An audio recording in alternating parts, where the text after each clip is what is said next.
Hello, hello. So yeah, as you saw, we shredded this Chimera pretty good. And yeah, we made some very major improvements. And before we start, I wanted to say this is basically why I made this channel. I really, really like the progress of the game. And for me, it's like, yeah, it's almost like a puzzle, I would say, right? Fitting everything together over time and like getting new ideas is basically what I think makes this game so great and why I'm playing it since closed beta basically. It was the first time I stepped on the server when Chris Wilson handed me out some closed beta keys.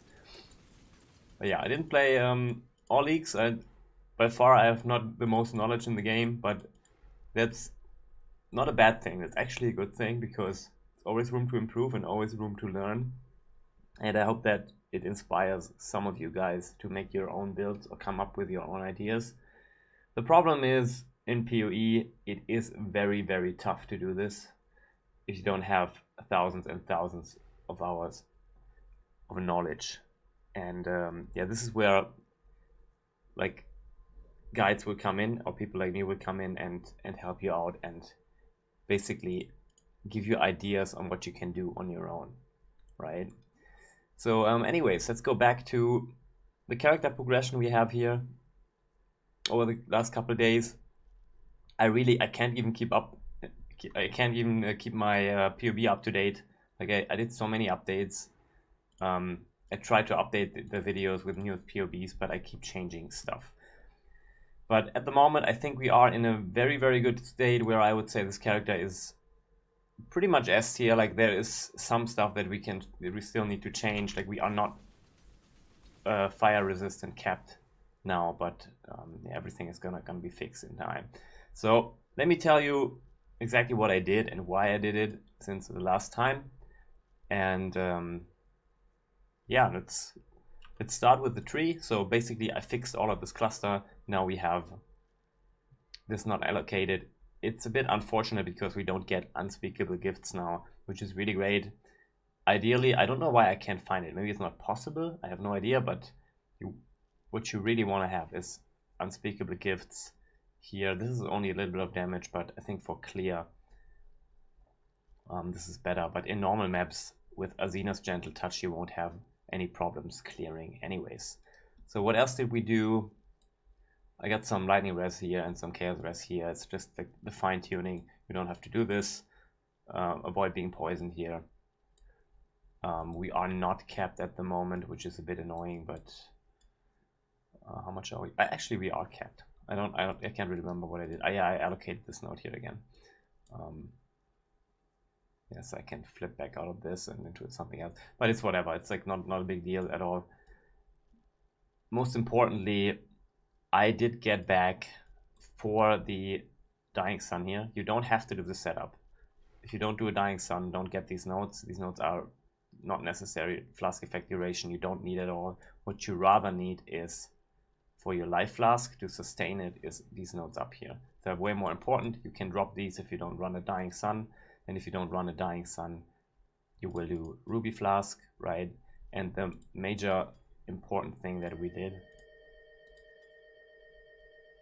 that we changed here, this would be a setup, right? We dropped the shock avoidance here and we have the shock avoidance here. This is not perfect. Like you can get boots with 100% elemental ailment avoidance, but they are very, very expensive, right? So this is what I crafted and came up with like quickly. I'm pretty broke right now. I pumped so much currency into this character. So, but yeah, this is nice because it frees up like either like a movement speed, or I'm doing the Dying Sun right now with the Silver Flask here with the attack speed. And these are basically the same with armor here. You can do Sapphire Flask with movement speed as well if you don't want to go any armor at all. Alright, all the other stuff is pretty much the same. We did get +1 or max res here if you have reserved life and mana, and we do vitality with arrogance, so we can basically achieve that, right? So we have 56 reserved life now, and now we have 90, 90, 88. With all the effectiveness as well. The Dying Sun is really nice. I really underestimated how good it is. And now we also have 100% uptime. Basically, it's 99% if we look in PoB, and we have +3 projectiles, which is a lot of damage. So I think in terms of damage, this is the best setup you can do. We have a little bit less defenses. Yeah, but we did have to take these notes here as well. So if you don't run this, what you would do is you would drop Druidic Rite, you would drop this, you would drop all of this, and you basically just do this whole cluster down here. This is like 18% DPS, for me at least, which is very nice. This is what I was running before I switched to the Dying Sun. Anything else? I think the tree so far, yeah. Oh yeah, I did switch the Militant Faith that I had here, so I could get back Herbalism. Herbalism is really, really good, so in the end I don't think you want to have a +1 all res node here. I got this which has only 1 all res, which is kind of a little bit, maybe it's a little bit of overkill to go with a Militant Faith then, because I think I could max out my resistances somehow else, right? So not get this at all, get something else here. And yeah, there's a couple of things you could do. You could also go Melding of the Flesh and do Purity of Lightning. There's a lot of tricks you can do, right? Or Purity of Elements. No, that's actually for armor. If you want to drop armor, you can go Purity of Elements and you go Watcher's Eye. That converts more of your fist damage to fire. If you have Purity of Elements, Jesus Christ. Also these notes down here. There's some stuff that you can change, but I ran with this because that's what I was doing before, and this node is basically giving me, I don't know how much elemental res, a lot though, 10, 30, no, not 30, 30, is it 30? I think it's 30, which is pretty decent, and +1 all res, basically. So yeah, we don't have +2 here anymore, but we have a lot of flask effectiveness, so we are still at 90, 90, and fire res we still have to cap ideally through our boots, so we would get +2 fire res here. We drop the chaos res, and then we have to fit the chaos res somewhere else, and we are pretty starved on where we get it. I guess we could get more here, a little bit more here, but we have attribute modifiers. I will have to see, I have to fiddle around a little bit, but it's gonna be complicated, so I haven't done it yet. But yeah, so this is not perfect. There needs to be +2 fire res, so we are capped, but it's not too big of a deal. I'm not sure if I had this helmet before, but yeah, there's some other stuff you can do as well. Like you can completely drop this, and then you get +1 or +2 chaos res here, lightning res here, and then it will also be capped, and +2 cold res on this node. So this basically is just, for me, to be honest, just like a 30 all res node. It's basically all what it is. Like you could fit this differently, right? Anyways, yeah, that's it for the tree. Let's go through the gear quickly. I'm not sure, I think I had Tide of Time last video, right? I can't even remember what the update was, or last stand was. I think in the guide I didn't have this yet, but I underrated this. Pretty good belt.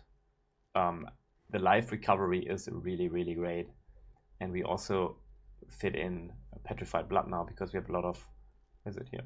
We have a lot of recovery, and obviously, I don't know why I didn't think about this, but if you go Master Surgeon, of course you won't have Petrified Blood because you will have over 3000 life recovery, basically.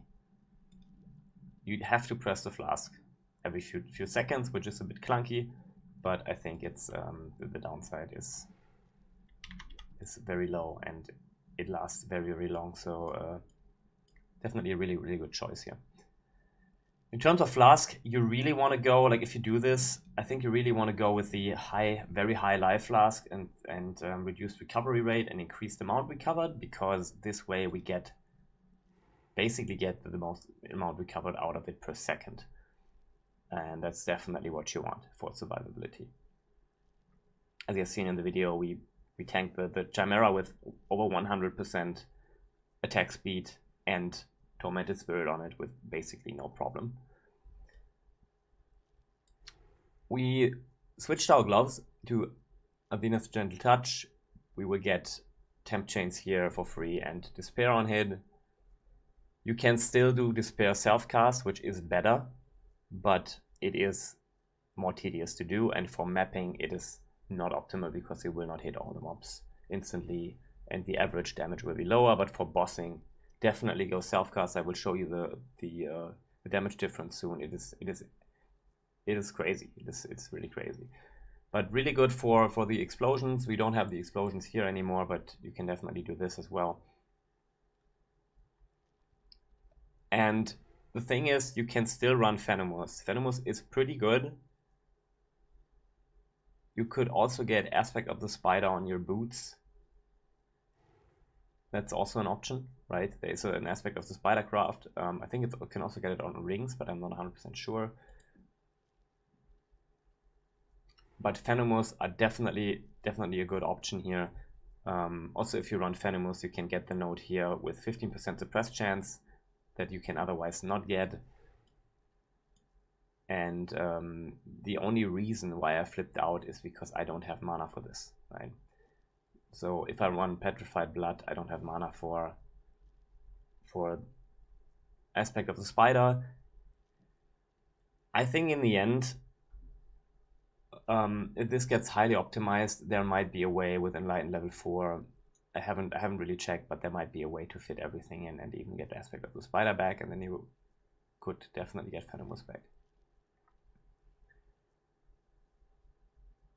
Anyways, yeah, that's it for the gear setup. I don't think actually I switched out of Cruelty. Why did I switch out of Cruelty? Because the damage was basically the same, and I don't know, like, Cruelty effect plays a big role, and if you don't do big hits, you will not have the maximum Cruelty effect. So the damage numbers could be wrong in PoB. Also, this is kind of good because we have the same DPS, but we have lesser projectile attack speed, which means we have fewer drain on our life flask, which is a good thing, right? So we want to attack a bit slower. I mean, obviously we're still getting Silver Flask because it's insane DPS that we get, but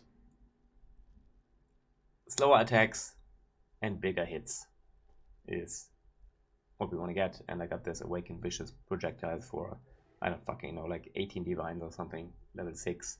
Also, this is getting +2 from our +2 lightning coil, which you probably will not have. If you start the character, you will have maybe a +1 max res, and all of these will not be awakened, but that's completely fine. Flask setup, you can run, as I said earlier, you can run with a different setup here. And if you want to go like max turtle mode, I think I explained that in my other tutorial videos, like max turtle mode would be a granite flask here basically, and yeah, something like this, right? This would be max turtle mode. I'm really thinking about like completely flipping out of armor again, but I will have to see how that could work out and how good that would be. But it's definitely a possibility that you don't go armor at all and you just try to convert everything.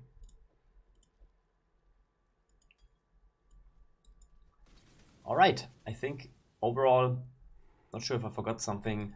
This map was basically run on this tree.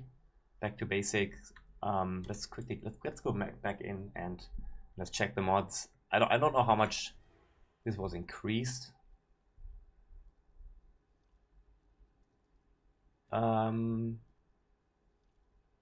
Yeah, quite a bunch. And I'm not sure how much got on here from the 0 to 80.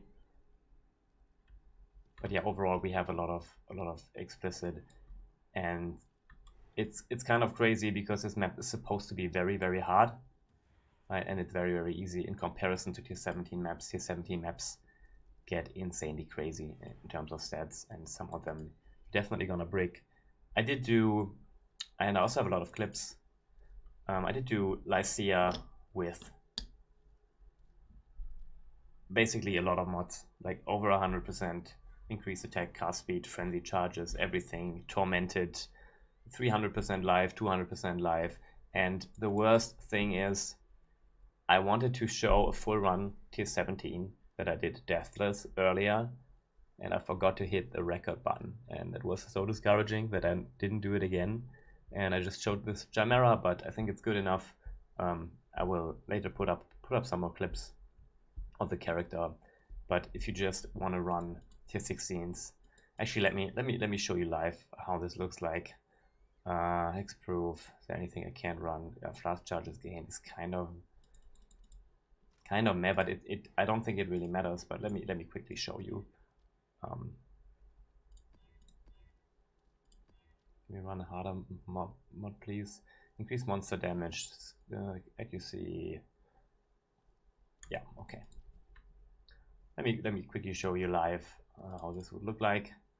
Right, all this shit slammed on here.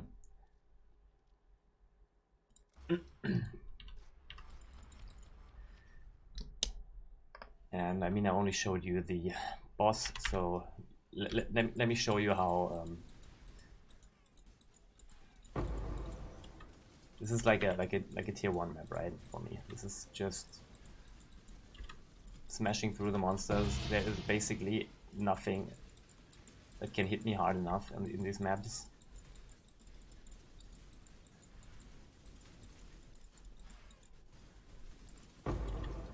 Alright, let me stand here for a sec. Okay, I died. Okay, I cannot fully tank this, and but we are very tanky. I think these guys had pen as well, like as far as I can remember. But yeah, it is really good defensively. Not like super top tier. You can fit in a Defiance of Destiny for sure if you want to. But for normal softcore gameplay, it's probably a bit overkill. But if you want to run tier 17s, it's definitely a good option. And I'm thinking about trying it out if I have enough money. That would make you even more tanky. And also, one thing you can also still do is get a Progenesis. But it's, first of all, very expensive. And also for most stuff, as you can see, completely overkill. You won't need it. And you would have to get rid of a damage slot.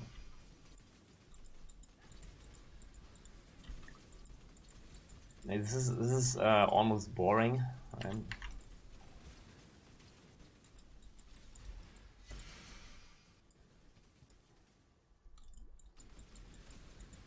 Okay, this is 70% increased monster damage. I think these guys had pen, some kind of pen on them.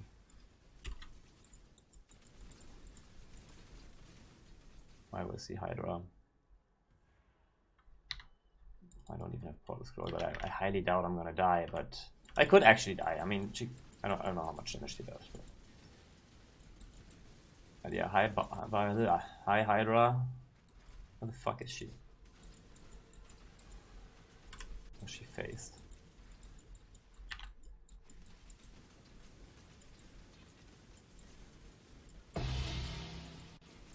So yeah, damage is like not super S tier, but it's a poison build. Like, keep in mind you have to ramp it, and there's like a cap damage as well for poison. I'm obviously not there. I do have like a viewer of mine. He does have a video, or like not a video. What am I saying? Like a PoB of a hit-based build that looks really solid, especially in terms of damage. It does way more damage than my build, but it's not built yet. I will put the PoB in the description, but all credits go to him. It looks very solid if you want to try a hit-based version of this build.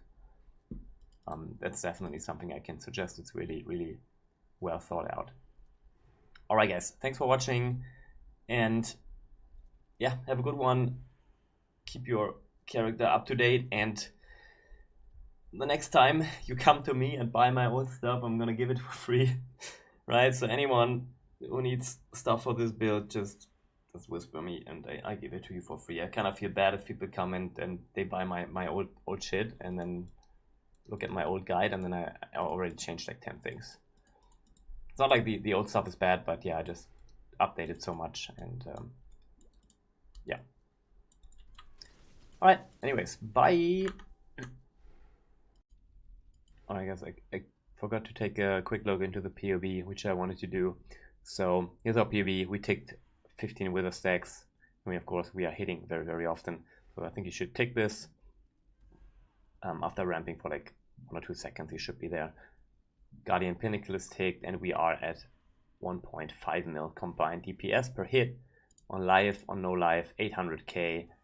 I think it's somewhere in the middle, but I mean, as you can see, the damage is good enough. I killed Glacia with plus 200% live easily. Like, damage is definitely not a problem. We're sitting at around 160k effective HP, and we have over 3000 life recovery, right? And this is like the main thing that is really important. We have a lot of uptime, a lot of upkeep on our life recovery, which gives us insane amount of survivability, especially for tier 17 maps. In terms of damage, this is 1.4 is with Self-Cast Despair. If you deactivate Self-Cast Despair and you have this one on, it's a bit less, right? So you can see there's definitely a big difference in oops, this does not work. There's a bit different in the damage, but for convenience purposes, I do on hit on my gloves, but self-cast for bossing. Keep that in mind, and also keep in mind that on the tree, you always want to have, for bosses, you always want to have friendly charge on hit or marked enemies for bosses. Usually I didn't have this ticked as well when I did the Chimera, because it does not really matter. But yeah, for big fights, definitely do this. And yeah, the Dying Sun is giving us three more hits, right? It says 2, but increased flask effectiveness will give us 3, and it's also giving us 14% DPS, so that's really, really good. And I don't think I want to drop this anymore. It also gives us area of effect, so it gives us more overlaps. Also keep that in mind. So a Dying Sun, I think, is really good for this. It is very expensive though at the moment. So yeah, check out the PoE yourself if you wanna look for anything that you can improve. And see you next time.